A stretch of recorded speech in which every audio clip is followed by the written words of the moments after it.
Ja Morant last summer allegedly, purportedly got into a fight with a high school kid.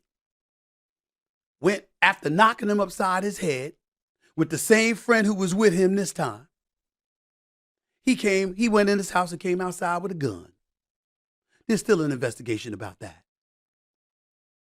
This February, he and that same friend, who will remain nameless, because he ain't a part of it. He's not the story Ja Morant is. But that same friend, they were in Indianapolis.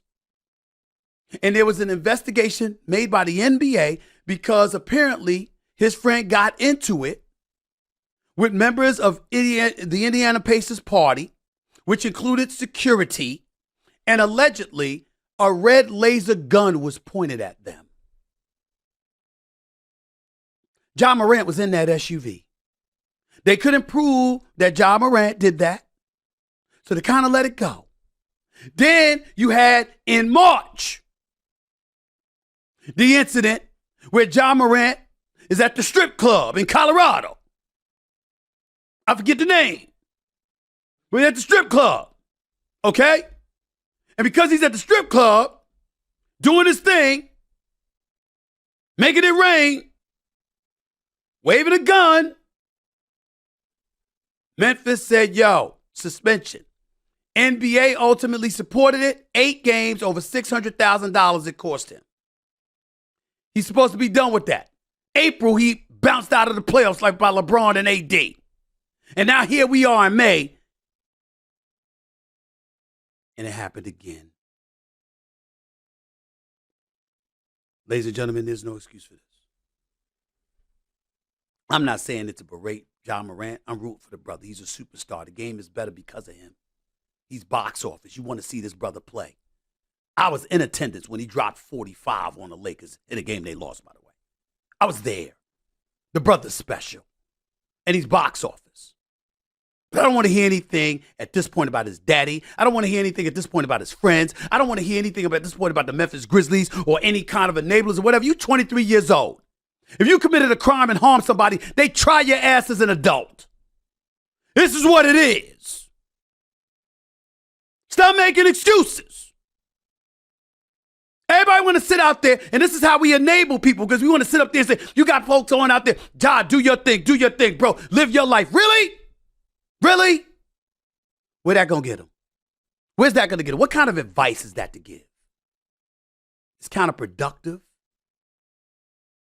And it's stupid. And not only might it cost him his career, if he keeps on this path, it might cost him his life. You see, some of us are from the streets. We don't look it. We don't act it. We didn't get in trouble and all of this other stuff. But we from that cloth. We know people. I know plenty of dudes that are dead. I know plenty of dudes that's serving time. I know plenty of dudes who've murdered, who've robbed, who dealt drugs. You don't hear me speaking too much against that stuff because they saved my life. They played a role just as much as my family did, they did, because they kept me off the streets, because they knew I wasn't about that life. And if there's one thing they taught me years ago, there is nothing real, true, hardcore street dudes detest more than somebody who ain't made from that cloth and is trying to act like they are. Especially when you don't have to be that way, because you done made it. They're willing to accept the consequences of their actions and deal with whatever it is because they made their choices. But they have no respect for cats who have made it and don't have to live that way and are stupid enough to try anyway. They have no respect for people like that. And neither should most of us. Ja Morant got to get his act together. His career is on the line, because I'm telling you something right now. You remember, this is your boy Stephen A. talking to you. I've been covering the NBA for almost 30 years. I'm telling you, I ain't asking you. Suspension's coming, and it's going to be steep. Could be 25 games. Could be half the season. I got people calling for the entire season. And before I go to break, let me read you from an inside source in the NBA that has direct access to Commissioner Adam Silver, who will decide Ja Morant's penalty, along with Joe Dumars, an executive VP, a former two-time champion with the Pistons. That dude, who's now a czar within the NBA league office. Let me read to you what was sent to me by someone who has direct access to both of them. You can pick up the phone and call him right now. This is what he said. Stephen A. on Ja Morant. Behavior detrimental to the league. Best interest of the game. Those two clauses that are relevant here. Public perception is also important. It is not a right to play in the NBA. It is a privilege. Because the NBA was so lenient in the first incident, a strong message must be sent to Ja Morant, his family, and his boys. Minimum half-season suspension without pay.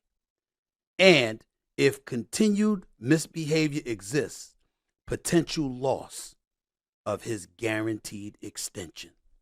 Also, as gambling becomes more profitable as a source of revenue to a league and its teams, players' character and the quote-unquote integrity of the game will be tested and become a more public issue.